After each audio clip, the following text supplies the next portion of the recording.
सतपाल जी कुरुक्षेत्र से। राधे राधे महाराज जी। महाराज जी, जब मनुष्य जन्म लेता है तो उस पर 3 ऋण होते हैं, पितृ ऋण, देव ऋण, ऋषि ऋण।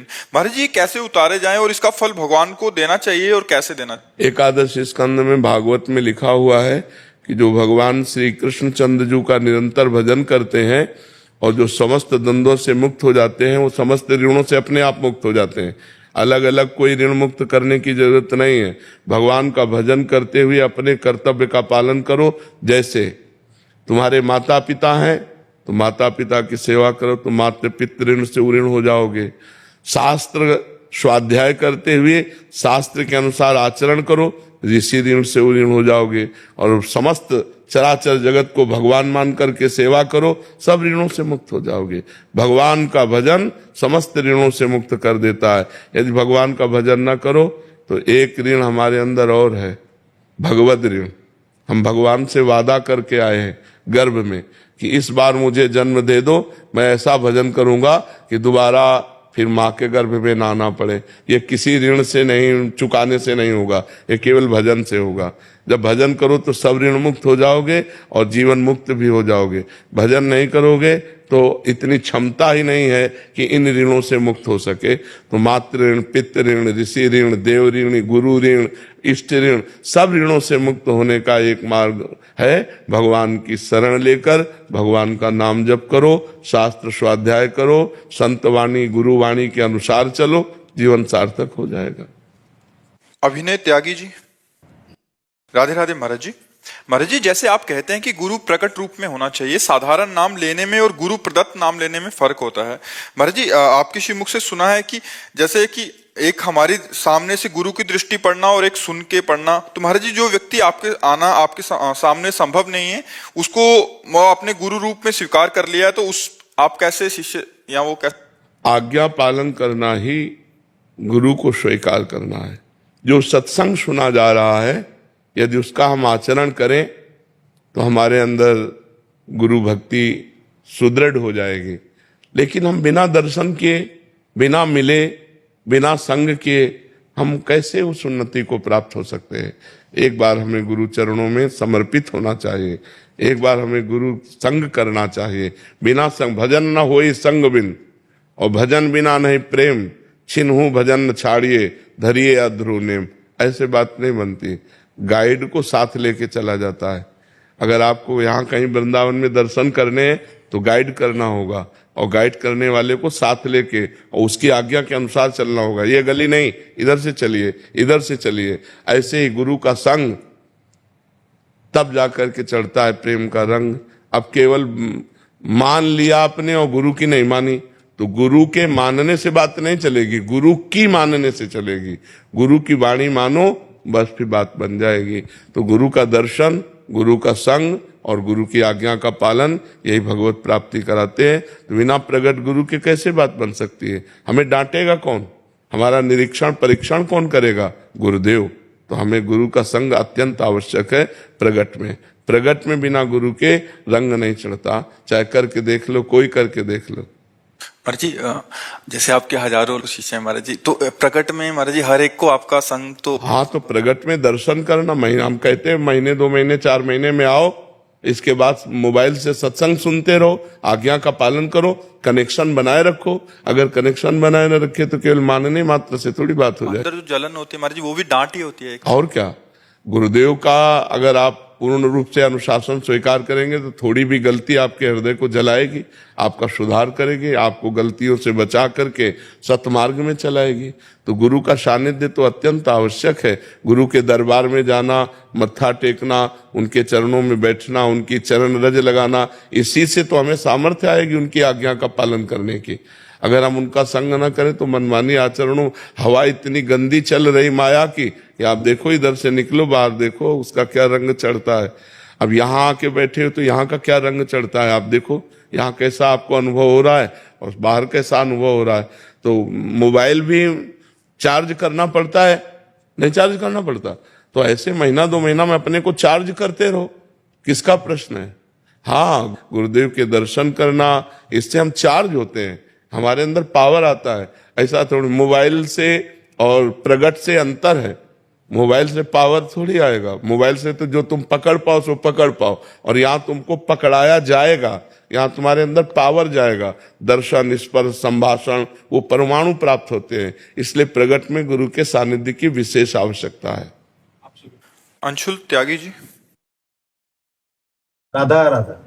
राधे राधे महाराज जी। महाराज जी, मेरा सवाल है कि कई बार इंसान की जिंदगी में अचानक बहुत सारी जिम्मेदारियां आ जाती हैं, जिसके चलते सब भूलकर बस पैसा कमाना, परिवार चलाने में लग जाता है। ऐसे में अब उस व्यक्ति को कैसे भगवत प्राप्ति होगी और कैसे वो इस मार्ग पे आगे बढ़ सकता है?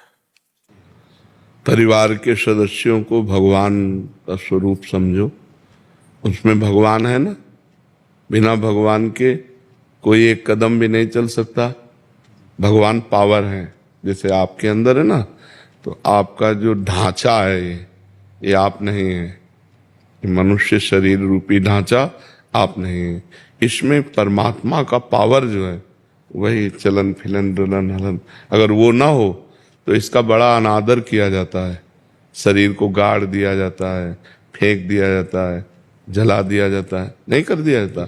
तो परिवार में जो हमारी पत्नी है, जो हमारे पुत्र हैं, जो हमारी बेटी है, जो हमारे परिवार के जन हैं, वो हमारे भगवान उनमें विराजमान है। नाथ सकल संपदा तुम्हारी, मैं सेवक समेत सुतनारी। और उनकी सेवा के लिए, जैसे हम मंदिर में भगवान की सेवा करते हैं, ऐसे तुम पत्नी में, पुत्र में, माता पिता में, बेटी में, परिवार में भगवान की भावना करो और खूब मेहनत से धन कमाने की चेष्टा करो। प्रारब्ध के अनुसार धन आता है, अपनी चेष्टा के अनुसार नहीं आता। कोई बहुत मेहनत करते हैं, बहुत थोड़ा लाभ होता है।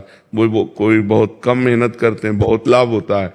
कोई बहुत कम दिमाग के होते हैं लेकिन करोड़ों पर खेलते हैं। कोई बहुत दिमाग वाले होते हैं लेकिन खाने को भी नहीं होता। इसमें पूर्व का प्रारब्ध काम करता है। तो नाम जप तो कर सकते हैं ना, राधा राधा रटते हुए, अंदर राधा राधा जपते हुए हम कोई भी कार्य करें, और जो कार्य करें वो भगवान को समर्पित कर दें, और जिनके लिए कार्य कर रहे हैं वो सब भगवान के ही स्वरूप हैं, ऐसा माने तो गृहस्थी में रहते हुए भगवत प्राप्ति हो जाए। है कठिन, है ना। सबको भगवान मानना कठिन है नहीं, और भगवान है मानना क्या, सब में भगवान है। पावर तो वही है, उनके बिना कोई एक कदम नहीं चल सकता, एक पलक नहीं झपक सकती। वही तो विराजमान है अंदर। देखो ना, नाचते नाचते लोग मर जाते हैं। भगवान अंतर ध्यान हो गए तो ढनंग गया शरीर। अभी नाच रहा था, अभी ढनंग गया। तो हमें विचार करना है कि सब में भगवान विराजमान है। मेरे परिवार के रूप में मेरे भगवान है, और मैं भगवान के लिए धन कमा रहा हूँ। और जो धन कमा रहे हैं उस समय क्रिया करते समय राधा राधा बीच में स्मरण करते जाओ, तो अपनी कर्म को करते हुए जो नाम स्मरण करता है और कर्म को भगवान को समर्पित कर देता है, वो भगवान को ही प्राप्त होता है। इतना तो करना पड़ेगा, और बुराई छोड़नी पड़ेगी। पराई माता बहनों की तरफ गंदी दृष्टि, शराब पीना, मांस खाना, जुआ खेलना, हिंसा करना, बेविचार, ये सब छोड़ना होगा। तब भाई भगवत प्राप्ति करने के लिए तो ये छोड़ना होगा ना। गंदी बातों को छोड़ दो, भगवान का नाम जपते हुए कर्म करो, और परिवार में श्री भगवान को देखो, मुक्त हो जाओगे। बेटिया है महाराज जी 2 साल की, उसको राधा आपको दिखा दिखा के राधा जप करती है। हाँ, तो हमारी बात समझ में आ गई ना। रमन पोपली जी, ग्वालियर से। राधे राधे। राधे राधे महाराज जी। महाराज जी, क्या भजन सुनना और गुनगुनाना भी नाम जप के अंतर्गत आता है? हाँ, आएगा आएगा। और फल बराबर मिलेगा? हाँ, अगर वो भगवान नाम से युक्त भजन है, भगवान नाम से युक्त, अब इधर उधर की बातें तो नहीं है, जिसमें भगवान की महिमा है और भगवान के नाम जप है, अगर वो गुनगुना रहे तो भगवान नाम कीर्तन ही माना जाएगा। कीर्तन और जप का एक ही फल होता है। मैं गाड़ी चलाते में या बैठ में काम करते में उसको हम सुनते रहते हैं, गुनगुनाते हैं। बिल्कुल, हाँ बिल्कुल ठीक ही है, बिल्कुल ठीक। महाराज जी कह रहे हैं कि ये पेशे से एक पत्रकार हैं। महाराज जी, जिन खबरों में इनको काम मिलता है उनमें भ्रष्टाचार, चोरी जैसे कई चीजों को उजागर करना पड़ता है। इन बातों को तथ्यों के साथ उजागर करता हूं। कई बार कार्रवाई हो जाती है लोगों पे जिनके खिलाफ किया होता है, वो सस्पेंड हो जाते हैं, जेल हो जाते हैं। जब कार्रवाई होती है तो लोग मेरे को कोसते हैं, गाली देते हैं। ऐसे में मेरे जीवन और परिवार में कोई अंतर नहीं आने वाला। काम करता रहूं या? हाँ, काम करते रहना चाहिए और बिल्कुल कठोर रहना चाहिए। हाँ, ये जरूर है कि अपनी किसी वासनावश किसी को नीचा दिखाना वो आपके लिए हानिकारक हो जाएगा। अगर वो नीचा आचरण करता है और आप उसको प्रकाशित करके उसको दंड दिलाते हैं तो इसमें आपको कोई परेशानी नहीं। लेकिन आप किसी लोभवश या ईर्ष्यावश किसी को नीचा दिखा दें तो फिर वो आपका अपराध बन जाएगा। जी महाराज जी, कहीं मुझे लगता है कि ये लोग गलत कर रहे हैं, कुछ लोगों गरीबों को लूटा, उसका मैंने खुलासा किया तो उन लोगों को जेल तक हुई है। हाँ बिल्कुल ठीक है, बिल्कुल ठीक है, होना चाहिए, बिल्कुल ठीक। उसमें तुम्हें कोई अपराध नहीं लगेगा, उसमें कोई अपराध नहीं लगेगा। जो नीच प्रवृत्ति के नीच आचरण कर रहे हैं उनको उजागर करना तो आपका कर्तव्य, अपने अपने कर्तव्य पालन में डटा रहे, इसमें कोई बात नहीं, इसमें कोई दोष नहीं है। मान लो कोई ऐसा कार्य कर रहा है जो समाज के लिए बड़ा हानिकारक है, कि दूसरे के लिए दुखद है, आप उसे उजागर करते हैं, उसे राष्ट्रीय कानून के अनुसार दंड दिया जाता है, तो उसमें आपको कोई दोष नहीं लगेगा, आपको कोई दोष। आप अपने कर्तव्य का, पत्रकार होने का जो है कार्य निर्वाह कर रहे हैं, उसमें कोई। लेकिन घूस लेकर, पैसा लेकर या किसी भय प्रलोभन ईर्ष्या आदि के बस ये न करें। हाँ मतलब झूठ खबर न छापे, सत्य बात जो आपने कहा तथ्य के सहित उजागर करके फिर उसे दंड मिलता है तो आपको कोई अपराध नहीं उसमें। वासुदेव शर्मा जी गाजियाबाद से। राधे राधे। राधे राधे महाराज जी। महाराज जी, राधा रानी की कृपा से सब अच्छा चल रहा है। घर में बच्चा खाना जूठा छोड़ देता है तो मेरी धर्मपत्नी उस भोजन को बाहर रख देती है ताकि अन्य पशु जीव जंतु से खा लें। क्या ये करना गलत है या नहीं? कोई गलत नहीं है। जो नहीं, वो अधिकारी हैं, वो जीव इस बात के अधिकारी हैं। जैसे जो अपने से बच के बाहर किया, तो जैसे श्वान आदि है, कुत्ता आदि है, जो और पशु पाले है, तो उसमें कोई बात नहीं। फेंकने से, गाड़ने से अच्छा है किसी जीव के पेट में चला जाएगा तो ठीक है। कभी कभी अपराध सा लगता है कि बच्चे झूठा छोड़ रहे हैं कि हम किसी वैसे वो तो बच्चे हैं, पर चाहिए ये कि अपनी थाली में उतना ही परोसे जितना आप पा सको, उतना अधिक अपने को अंजाद होती है ना, इतना पा लेंगे। अगर बाई चांस कभी बच जाता है, कोई पशु पक्षी पा लेता है, तो उसमें कोई दोष की बात नहीं है, उसमें कोई अपराध। बच्चे हैं, छोटे हैं, वो डेली ही छोड़ते हैं। हाँ, वो उसमें कोई अपराध की भावना नहीं। पर बहुत अच्छा है, अपना जूठा किसी को ना खवावे। अपने को लगता है ज्यादा है तो पहले निकाल कर रख दे, फिर पशु पक्षियों को दे दे। लेकिन अगर ऐसा हो जाता है, बच जाता है और आप बाहर रख देते हो, कोई पशु अपनी भूख मिटा लेता है, उसमें कोई अपराध की बात नहीं, कोई अपराध नहीं इसमें। जी। संजीव शर्मा जी दिल्ली से। राधे राधे। राधे राधे महाराज जी। महाराज जी, शरीर दिल्ली तिहाड़ जेल में कार्यरत है। वहां पर एक नेगेटिव ऊर्जा सी रहती है जिसके चलते शरीर का चिंतन नेगेटिव हो जाता है। आप कहते हैं सभी में भगवान देखो। महाराज जी, वहां सारे गुनाह करके आए होते हैं, ऐसे जने होते हैं, उनमें मतलब थोड़ा सा मुश्किल होता है अपने कार्य। कभी फिल्म देखिए तो उसमें रोल करने वाले भी होते हैं नेगेटिव और पॉजिटिव, आपको कोई परेशानी होती है? आप पैसा दे करके फिल्म देखने जाते हैं तो उसमें नकारात्मक और सकारात्मक दो रोल होते हैं, तभी मजा आता है। नहीं, अगर केवल सकारात्मक हो तो मजा नहीं आएगा, अगर केवल नकारात्मक हो, निगेटिव हो, तो मजा नहीं आएगा। हीरो भी होना चाहिए और खलनायक भी होना चाहिए। नहीं, लेकिन खलनायक जो बनता है वो खलनायक होता नहीं है, वो केवल अभिनय करता है। ऐसे ही अच्छाई और बुराई ये मायाकृत है, लेकिन दोनों को करने वाला पावर वो भगवान है। तो उनमें पावर को देखो, उनकी अच्छाई बुराई को मत देखो। अच्छाई बुराई को देखोगे तो भगवान नहीं देख पाओगे, और भगवान को देखोगे तो अच्छाई बुराई नहीं दिखाई देगी। पर वो कभी उनको ना कंट्रोल करने में अपने मन से गलत या मुझसे गलत नहीं। आप समझो, अब ये आपकी सेवा है। जैसे ये विचार करना है कि जैसे मानो आपकी सेवा है और आपको कंट्रोल करने के लिए 10-20 डंडे लगाने पड़ रहे हैं, तो आपको यही कहना कि भगवान आप रोल कर रहे हो ऐसा। तो हमको भी तो स्वांग मिला है, रोल है अपना। देखो, हम तुम तो कितने बड़े भक्त हैं पता नहीं, लेकिन भीष्म जी महान भक्त है ना, और भगवान के विपक्ष में है। अर्जुन श्री कृष्ण पांडवों का पक्ष और भीष्म जी दुर्योधन के पक्ष में है। तो बाण तान तान के मार रहे हैं भगवान में। जब रोल मिला है योद्धा का और विपक्ष में आप हो, तो तान तान के भगवान के भी बाण मार रहे हैं, और महान भक्त हैं। यहां तो भगवान की भावना करनी, वहां तो साक्षात भगवान है, नहीं है भगवान। तो हमको यही देना कि हमको जो रोल दिया है प्रभु, उस रोल में चूक नहीं होगी, यही आपकी पूजा होगी। पीटने का पाप तो नहीं लगता? नहीं, अपने कर्तव्य का पालन हम कर रहे हैं ना, हम वहां अधर्म नहीं कर रहे। अपने आप उद्दंडता कर चोर रूप में बनाएंगे तो अगरबत्ती रूप से पूजा नहीं होगी, डंडा रूप से पूजा होगी। है, समझ रहे हो ना? ये ज्ञान आपको रखना होगा। पर वो आपके श्रीमुख से राधा नाम सुन के अब राधा नाम करते करते वो काम करता हूँ। बहुत बढ़िया। राधा राधा क्योंकि जो स्वांग मिला है, अब देखो अगर सब में भगवान मान करके अगर अपने कर्तव्य का पालन न करे तब तो राष्ट्र अपनी स्थिति से गिर जाएगा। जो अधर्म आचरण करने वाले हैं उनको फिर शासन में कैसे लिया जा सकता है? तो हमारा मतलब पावर से है, आचरण से नहीं है। सब में पावर वही है, पावर देखते हुए आचरण के अनुसार कर्तव्य का कर्म करना। अब जैसे दो आदमी हैं, एक उन्नतिशील है तो सम्मान योग्य है, एक अवनतिशील अवनति के कारण बन रहे तो अपमान योग्य है। मान और अपमान दोनों के साथ व्यवहार करते हुए भी हमें ये विचार रहेगा कि भगवान दोनों में है। और व्यवहार तो एक जैसा हो ही नहीं सकता, व्यवहार एक जैसा कभी नहीं हो सकता। जैसे पत्नी में भी भगवान, पुत्री में भी भगवान, बहन में भी भगवान, माँ में भी भगवान, चार स्त्री स्वरूपों में भगवान एक ही है, पर व्यवहार जमीन आसमान का अंतर है, व्यवहार में अंतर है ना। और जो व्यवहार एक जैसा कर दे वो मूर्ख माना जाएगा, वो पापी माना जाएगा। व्यवहार एक जैसा हो ही नहीं सकता। अच्छों के साथ अच्छा व्यवहार और बुरों के साथ बुरे जैसा व्यवहार, अधिकार के अनुसार वो करते हुए भी उन अच्छे बुरी क्रियाओं में भी हम ये देखते हैं कि इनमें भगवान बैठे हुए हैं। भगवान को देखना, पंडिता समदर्शिना ना कि समवर्तिना।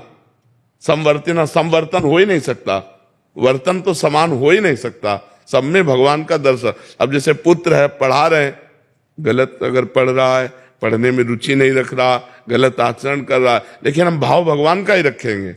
वो तुम पुत्र रूप में आए हो तो ये सेवा हमारी है। मान लो टीचर है, वो अपने विद्यार्थी को पढ़ा रहा है, वो अनुकूल नहीं पढ़ रहा तो वो दंड देगा, वो उसे डांटेगा, फटकारेगा, पर भाव उसमें भगवत भाव ही रखना है। ये कला है, अगर ये कला सीख गए तो मुक्त हो गए। हमें आचरणों पर देख करके ये नहीं व्यवहार में लाना। बस प्रभु इसी बात से विचलित होता है कि कभी प्रभु मुझे ही ना उल्टा अपराध लग जाए। नहीं, हम जो आपको बात कहते हैं ना, तो हाँ उसमें बिल्कुल संशय मत कीजिए। हम शास्त्र सम्मत बात कहते हैं आपको, इसमें डरना नहीं तो फिर आपकी हानि हो जाएगी, फिर आप अपने कर्तव्य से च्युत हो जाएंगे ना। तो आप अपने कर्तव्य का पालन कीजिए, सब में भगवत भाव करते हुए। गुरविंदर सिंह जी। वाहेगुरु जी का खालसा। वाहेगुरु जी, राधे राधे। महाराज जी, वाहेगुरु नाम से प्रेम कैसे हो? क्योंकि अभी सब कुछ पता है, बट धन और जो पदार्थों के लिए ही जप किया जाता है, ऐसा मनुष्य जीवन। हाँ, अगर हमारे अंदर यदृच्छा लाभ संतुष्टो द्वंद्वातीतो, अगर हम द्वंद्व से अतीत होना चाहते हैं तो पहले यदृच्छा लाभ संतुष्ट हो। जैसे वाहेगुरु रख रहे हैं हम उतने में संतुष्ट रहे, हमारे चाहने से नहीं होगा कुछ। हम चाह जो करेंगे वो अपने लिए पतन का रास्ता खोलेंगे। वाहेगुरु जो व्यवस्था करेंगे वो हमारे लिए बड़े सुख की व्यवस्था होगी। तो हम चाह करें क्यों? अन मांगे आगे आवे गो, ज्यों पल लागे पल को। जैसे पल बिना प्रयास के लगती है, ऐसे वाहेगुरु के आश्रित की सारी व्यवस्था वाहेगुरु करते। हम चाह क्यों करें? हमारे पास जो कुछ है वो सब वाहेगुरु का है। जो कुछ करेंगे वो वाहेगुरु करेंगे। वाहेगुरु के सिवा मेरा कोई अस्तित्व नहीं। अभी नाम में प्रीति होने लगे। हम नाम तो जपते हैं लेकिन वाहेगुरु पर पूर्ण समर्पित नहीं है। पूर्ण समर्पित ना होने के कारण हमारे नाम में त्रुटि हो जाती है, नाम छूट जाता है। नाम से बढ़कर अभी कुछ है दिमाग में, तभी वाहेगुरु छूट जाते। जैसे हम राम राम जप रहे या वाहेगुरु जप रहे, अच्छा भोजन आया, नाम छूट गया, तो भोजन श्रेष्ठ हुआ या वाहेगुरु बड़े हुए? रुपये की चाह है, रुपया कमाने में इतना व्यस्त हो गए कि रुपया मिला, माना रुपया मिला, पर रुपया मिला, वाहेगुरु का चिंतन छूट गया। जब हम वाहेगुरु को सबसे बड़ा माने, संपूर्ण जीवन वाहेगुरु को समर्पित कर दें, भूखे रखें तो वाहेगुरु वाहेगुरु। देखो अपनी गर्दन तक समर्पित कर दी महापुरुषों ने वाहेगुरु के लिए। तो हम वाहेगुरु जैसी परिस्थिति में रखें वैसी परिस्थिति में रहे, और जबान से हर समय ओठ भले बंद रहे, वाहेगुरु वाहेगुरु वाहेगुरु वाहेगुरु वाहेगुरु। हम क्यों धन का चिंतन करें? अगर परिवार वाले को मरना है तो आप बचा नहीं सकते, और नहीं मरना तो विश्व में कोई पैदा नहीं हुआ कि मार सके। और वाहेगुरु को परिवार समर्पित, वाहेगुरु को जीवन समर्पित। तो अब वाहेगुरु जो व्यवस्था करें उसी में राजी है। नहीं तो हमारा एक ही काम है, वाहेगुरु का चिंतन करना, और वाहेगुरु का कार्य है तुम्हारी सारी व्यवस्था करना। ये विश्वास करो, उनकी व्यवस्था से होगा, हमारे करने धरने से इतना नहीं होगा जितना उनकी व्यवस्था से होगा। तो जैसे भगवान श्री कृष्ण जी ने गीता में कहा, अनन्यस चिंतयन्तो माम ये जना परिपासते तेषाम नित्याभियुक्ता नाम योगक्षेमम वहाम्यहम। केवल तुम अनन्य चिंतन मेरा करो, मैं तुम्हारे योगक्षेम का वहन करूंगा। तो वही श्री कृष्ण, वही वाहेगुरु है। क्या कह रहे हैं? तुम मेरा केवल चिंतन करो, मैं तुम्हारे योग माने जो प्राप्त है और अप्राप्त वस्तु को प्राप्त कराना, जितना प्राप्त है उससे ज्यादा आपको प्राप्त कराना। अप्राप्त वस्तु को प्राप्त कराने का नाम योग है, और क्षेम प्राप्त वस्तु की रक्षा करने का नाम क्षेम है। वही रक्षा करेंगे, वही प्राप्ति कराएंगे। हमारा काम है निरंतर वाहेगुरु वाहेगुरु वाहेगुरु जबान से रटते रहे। जब जबान से रटते हैं ना, तब वो अंदर हृदय में जाता है, और जब हृदय में चलने लगता है फिर ये शिकायत नहीं रहती कि वाहेगुरु का स्मरण छूट गया।